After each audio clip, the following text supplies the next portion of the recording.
Olá, tudo bem com você? Quero compartilhar aqui um texto hoje, um tempo para a gente estarmos juntos nessa aula. E eu gostaria de falar um pouquinho sobre a maturidade espiritual. Como descobrir a nossa maturidade espiritual. E isso é um tema que a gente ouve muito falar, não é? Sobre essa situação de maturidade espiritual, como obter essa maturidade.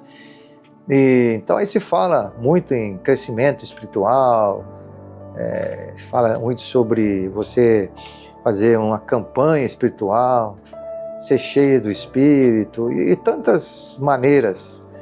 Mas quando você pensa em maturidade espiritual, você pensa, por exemplo, em Paulo, que Paulo foi criado aos pés de Gamaliel, e Paulo, o que acontece? Paulo, ele tem muito conhecimento, mas o conhecimento que ele tem da religião judaica, e ele então usa aquele conhecimento para perseguir a igreja de Jesus e tantas coisas mais, até que um dia, né, Jesus aparece para ele e diz: Paulo, por que tu me persegues? E ele diz assim: duro para ti é recalcitrares contra os aguilhões. Então, aguilhões eram aqueles ferros que tinha onde o boi estava dentro para puxar o arado. Então, se o boi ia para um lado, aquele aguilhão apertava ele dali. Se ele fosse do lado de cá, apertava. Então, Deus está dizendo para Paulo: você, Paulo, está querendo ir para um lado e para o outro, os aguilhões estão te pegando, né? Esses aguilhões sou eu. E Paulo, ele se converte no caminho de Damasco. E é uma conversão dramática, que ele perde a visão e ele vai até Ananias, né, para ser curado por uma oração de Ananias ali. Mas Paulo, ele fica desaparecido durante um certo tempo, quase 14 anos, né? Como ele fica ali meio que na surdina, aprendendo, crescendo, como o próprio Moisés, 40 anos no deserto. Então a Bíblia fala sobre isso: para que permaneceis perfeitos e plenamente seguros em toda a vontade de Deus, para que não sejais meninos, mas antes crescemos em tudo, que Ele é o cabeça. Efésios capítulo 4 e Colossenses 4 também 12. Então a ideia é que nós sejamos perfeitos, que nós possamos crescer. Então, essa é a maturidade que Deus queria de Moisés, que Deus queria de Paulo. E Paulo, então, ele cresce espiritualmente falando, e ele pode, então, sair para pregar o Evangelho. Então, o foco dessa maturidade são hábitos, pelo menos 4 hábitos básicos que nós devemos desenvolver para termos esse processo de maturidade, ou chamamos de crescimento espiritual. Então nós vamos assim pensar hoje nessa habilidade, né, necessária, nesses hábitos para a gente crescer e ser maduro. E como nós podemos também manter esses hábitos. Então a primeira coisa, o que é maturidade espiritual? O que é maturidade espiritual? Então o texto de Efésios diz assim: até que todos cheguemos à unidade da fé. Então a ideia é que todos possam alcançar esse crescimento. E qual é esse crescimento? O pleno conhecimento do Filho de Deus. É o estado que Jesus é, a medida que Jesus é, a estatura que Jesus tem e a plenitude que Jesus tem. Então, maturidade espiritual é ser semelhante a Jesus Cristo. Então, em Romanos diz assim: porque dantes conheceu também que nos predestinou, nos chamou, nos vocacionou para sermos conforme a imagem de quem? A imagem do Filho de Deus. E quem é o Filho de Deus? O Filho de Deus é aquele que veio ao mundo para nos salvar e nos dar exemplo. Então, a maturidade espiritual é sermos semelhantes a Jesus.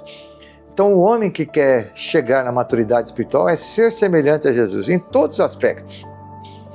Então, a gente hoje ouve muito ser semelhante a Jesus, e as pessoas buscam, né, certas situações, buscam algum tipo de poder, algum tipo de conhecimento, quero falar a língua dos anjos e coisas assim. mas ser semelhante a Jesus em todos os aspectos. Como é que Jesus era, como é que Jesus agia, é ser maduro espiritualmente. Então, os fatos da maturidade espiritual, ela não é automática, né? A maturidade espiritual, ela nunca é automática, algo que você aceita Jesus e já, né, cresce naquela hora, naquele momento. E lá em Hebreus, a Bíblia fala, né? O texto de Hebreus diz assim, olha, depois de tanto tempo vocês deveriam ser mestres, mas ainda preciso ensinar vocês como crianças, precisam tomar um leitinho, não é? Então, apesar desse povo aqui já ter um grande tempo naquela congregação, eles eram imaturos, espiritualmente falando. Ela não era automática. Então, essa maturidade, ela é um processo que vem de Deus, né? Porém, continuem a crescer.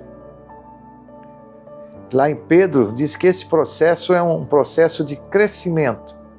Continue a crescer na busca, na palavra. E aprendei com prudência, Provérbios diz. Então, é um processo de maturidade, é um processo que ela não é automática, mas é um processo que vem crescendo. Não há atalho para as pessoas crescerem na maturidade. Os apóstolos ficaram com Jesus 3 anos e meio e não aprenderam tanto ainda. Porque aprendizado intelectual, se você não colocar ele na sua vida, na sua praticidade, ele não transforma a sua vida. Então a grande pergunta é o que eu acabei de ouvir que eu vou processar e transformar na minha vida para ser melhor. Então esse processo não há atalhos, não tem atalhos. Eu vou fazer uma série de encontros com Deus para crescer espiritualmente. Eu vou... Não, você pode até ser abençoado, ter um processo, mas não há atalhos. Por quê? Porque crescimento espiritual nós necessitamos de disciplina, né? E Paulo diz isso, exercita-te a ti mesmo na piedade, 1 Timóteo 4,7. Exercita-te, então é um exercício espiritual, como exercício físico, que você vai crescer.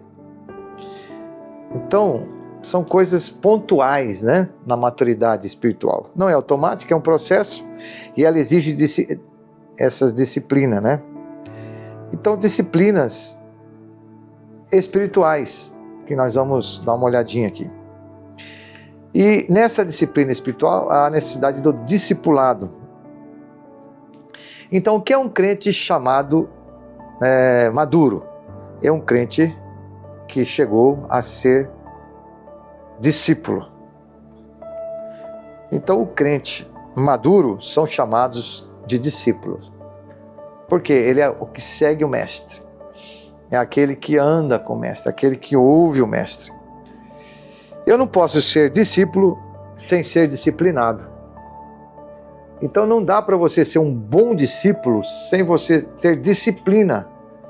A disciplina ela está no contexto de você servir, obedecer, perdoar, ler a palavra, né? Quanto mais disciplinado eu me torno, mais Deus me usa. Aquele filme A Prova de Fogo, tem um livrinho lá que ele entregou. Durante 40 dias ele estava lendo para arrumar o casamento dele. Eu tenho esse livro aqui, A Prova do Fogo, eu tenho aqueles processos todo, mas a maioria das pessoas que eu começo a fazer esse treinamento, com pessoas que estão com problema no casamento, elas param pelo caminho, elas não terminam os 40 dias, elas não agem, elas não exercem aquelas atividades que devem ser exercidas. Então, quanto mais disciplinado eu me torno, mais Deus me usa. Então, quanto mais eu tenho tempo de oração, tempo com a palavra, tempo com Deus, Deus vai me usar. E a marca do discípulo é levar a cruz. Não carregar uma cruz, né, nas suas costas, andando por aí, não. Mas essa marca é uma marca de seguir a Jesus, como diz lá em Lucas não é? Ele diz assim, a marca daqueles que me seguem, que são meus discípulos, é carregar essa cruz. Então, carregar essa cruz é o ato de você ser disciplinado.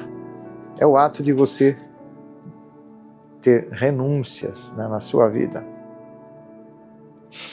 Então, com que frequência você deve fazer essas coisas que nós estamos comentando aqui? Diariamente. E eu vou falar para você aqui pelo menos 4 coisas que nós precisamos fazer. Jesus disse, aquele que vier após mim, negue a si mesmo e toma cada dia a sua cruz e siga-me. Então essa deve ser diária, lá. Siga-me, mas negue a si mesmo. Negue o eu. Mas diz assim, tome cada dia a sua cruz. Esse é um hábito do cristão. Então todo dia você se levanta e você pergunta, né, onde eu vou carregar a cruz? Vai ser no trânsito? Vai ser lá no meu trabalho? Vai ser com meu filho, com a minha filha? No meu casamento aqui? Que eu vou resolver algum problema? Que eu vou ter que... Agora, eu já vi alguém dizer assim que a cruz é a mulher, né? A cruz é o marido. Não, essa não é a cruz, né? A cruz são as coisas do dia a dia, né? O que é que está envolvido nesse tomar a cruz? Em qualquer situação, é dar a Jesus todo o tempo, em qualquer lugar, o primeiro lugar dele, que ele merece. Então isso é carregar a cruz de Jesus. Isso é carregar. Quais são os hábitos que eu preciso ter para crescer, não é, espiritualmente como discípulo? Que hábitos eu preciso ter? E eu enumerei aqui 4 deles, né? Desses 4 hábitos. E diz aqui lá em Colossenses, e vós revestistes do novo que se renova para o pleno conhecimento, segundo a imagem daquele que o criou. Colossenses 2, 9 e 10. Lá nos evangelhos, Jesus disse que não dá para se colocar vinhos novos em odres velhos. Porque se você coloca o vinho novo, ele vai fermentar. E o que é o odre? O odre é uma vasilha de couro. E essa vasilha de couro, ela vai explodir, porque o vinho está fermentando ali dentro, né? Mas quando você coloca o vinho novo em odres novos, a fermentação do vinho vai fazer com que o couro se estique, mas o couro vai aguentar, porque é um couro novo.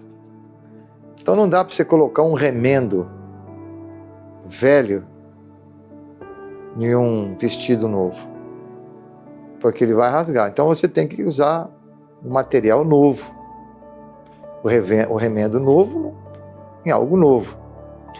Então não dá para Deus fazer você ser maduro em algo velho. Você precisa ser revestido novo. Então, somente quando nós entendemos isso e nos revestimos desse novo que é Cristo na nossa vida, a gente entende que no momento da nossa vida esse novo entra e transforma aquilo que era velho em novo. Então, aquele Espírito da verdade que habita em Deus e vem para nós, ele não vai romper a coisa velha. Porque a coisa velha já foi jogada fora, né? As coisas velhas se passaram, e eis que as coisas novas estão presentes. Então aquele que mentia era o velho, não mente mais. Aquele que furtava, ele não furta mais, trabalha com as suas próprias mãos. Aquele que tinha o péssimo hábito de xingar, ele não xinga mais, ele vai louvar a Deus, porque ele é novo, algo novo dentro do novo. Então Deus faz isso conosco. Então a primeira coisa, nós precisamos ter o tempo com a palavra de Deus. Se vocês permanecerem em mim e a minha palavra em vós, verdadeiramente sereis os meus discípulos. João 8, 31, 32, e a verdade vos libertará. Então, a primeira coisa que você precisa ter para o crescimento é a palavra de Deus, deve estar na sua vida. Então você tem que criar um hábito de ler a palavra de Deus Você tem que ter um hábito de leitura, um hábito de ter um devocional, um hábito de você anotar, um hábito de você ter um tempo com Deus. Isso é muito importante. Tempo com a palavra. A segunda coisa é o tempo com a oração. Se vocês forem unidos comigo, as minhas palavras, e as minhas palavras continuarem em vocês, receberão tudo que pedirem em meu nome. E assim vocês se tornarão meus seguidores. João 15, 7, 8. Então, a oração é parte fundamental, né, da nossa vida. Orai sem cessar, olha aí que a palavra de Deus diz. Então, lógico que você não vai orar sem cessar, é você ficar de joelho 24 horas. Não, mas é você estar se lembrando de todos os momentos na oração. E então, a última coisa que você deve fazer, ou deveria fazer, era orar antes de deitar.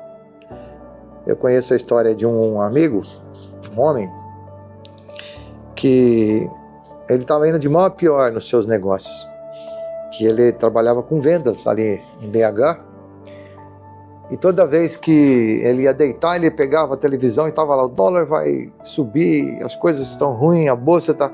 Aí ele se levantava para trabalhar e saía já dizendo que não ia dar nada certo, e angustiava aquilo, e voltava, não vendia quase nada. E ele foi lá conversar com o pastor, pedindo oração. O pastor disse para ele: olha, vamos fazer o seguinte, qual é o seu hábito? Ah, o meu hábito é assim, assim, assim. Então você vai mudar o seu hábito. Então você, antes de dormir, você vai desligar a televisão. Essas coisas não vão entrar mais na sua cabeça, mas você vai encher de duas coisas, da palavra e da oração. Então vai orar. Deus, me ajude, me abençoe o meu negócio, abençoe onde eu vou sair, na cidade que eu vou chegar, né, a pessoa que eu vou me apresentar. E ler um texto de vitória, por exemplo, um salmo, né? E aquele homem mudou a forma dele tão grande que ele se transformou num dos maiores vendedores do produto que ele tinha ali em Belo Horizonte. E esse é um testemunho, né?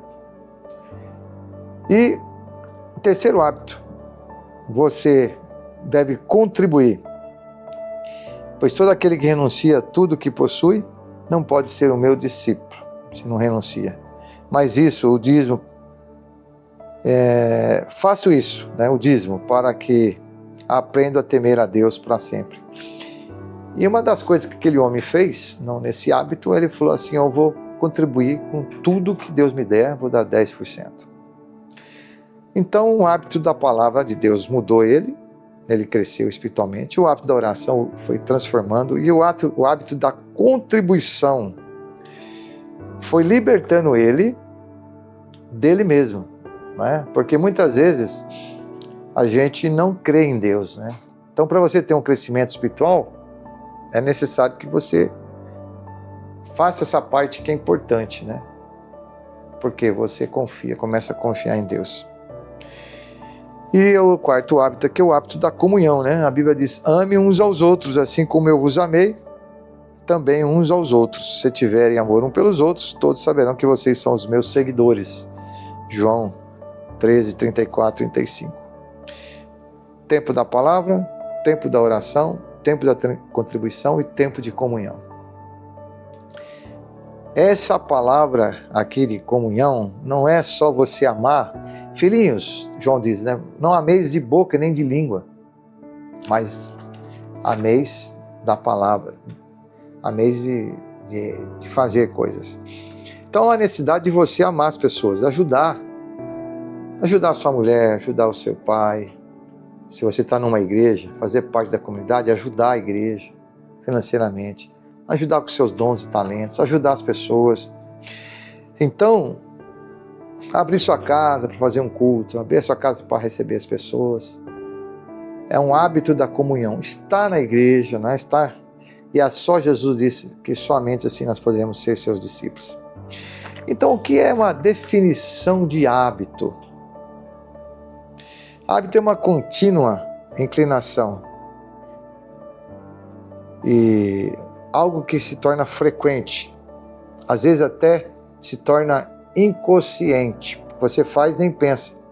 Se você escovar os dentes, né? Você vai, nem pensa mais, você vai escovar os dentes. Então, Se você criar esses hábitos da oração, da comunhão, você vai levantar domingo, aí eu quero ir para a igreja, aí eu preciso orar, né?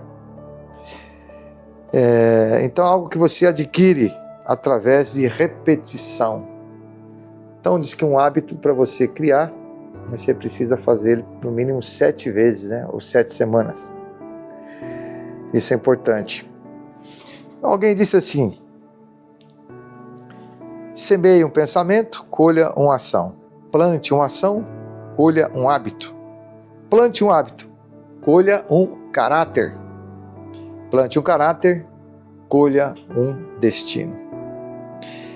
Então, para a gente terminar essa nossa lição de hoje, que a gente viu aqui esses pontos importantes, né? Então precisamos terminar com uma conclusão. E essa conclusão dessa lição qual então é o alvo do discípulo? O meu alvo é que eu comprometa a praticar os hábitos necessários para eu desenvolver-me espiritualmente. Então esse é o ponto final daquilo que a gente precisa aprender. Então, se você pegar só essa parte aqui e dizer assim: eu preciso desenvolver meu hábito, eu quero crescer espiritualmente, então você precisa praticar esses hábitos espirituais, porque não há crescimento, não há como você crescer espiritualmente, não há fórmula mágica sem você criar esses hábitos.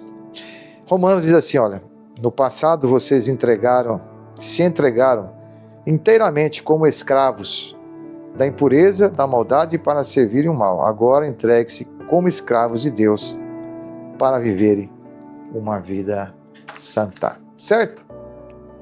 Então, maturidade espiritual é ser semelhante a Jesus. É um processo, precisa de disciplina, não temos atalhos. Crentes maduros são discípulos que gastam tempo na oração, na palavra, na contribuição e na comunhão, e que se comprometem a praticar. Deus te abençoe, aproveite aí esse tempo, e se você puder, compartilhe aí essa aula com pessoas que poderão aprender também a palavra de Deus. Shalom para você, grande abraço, ótima semana.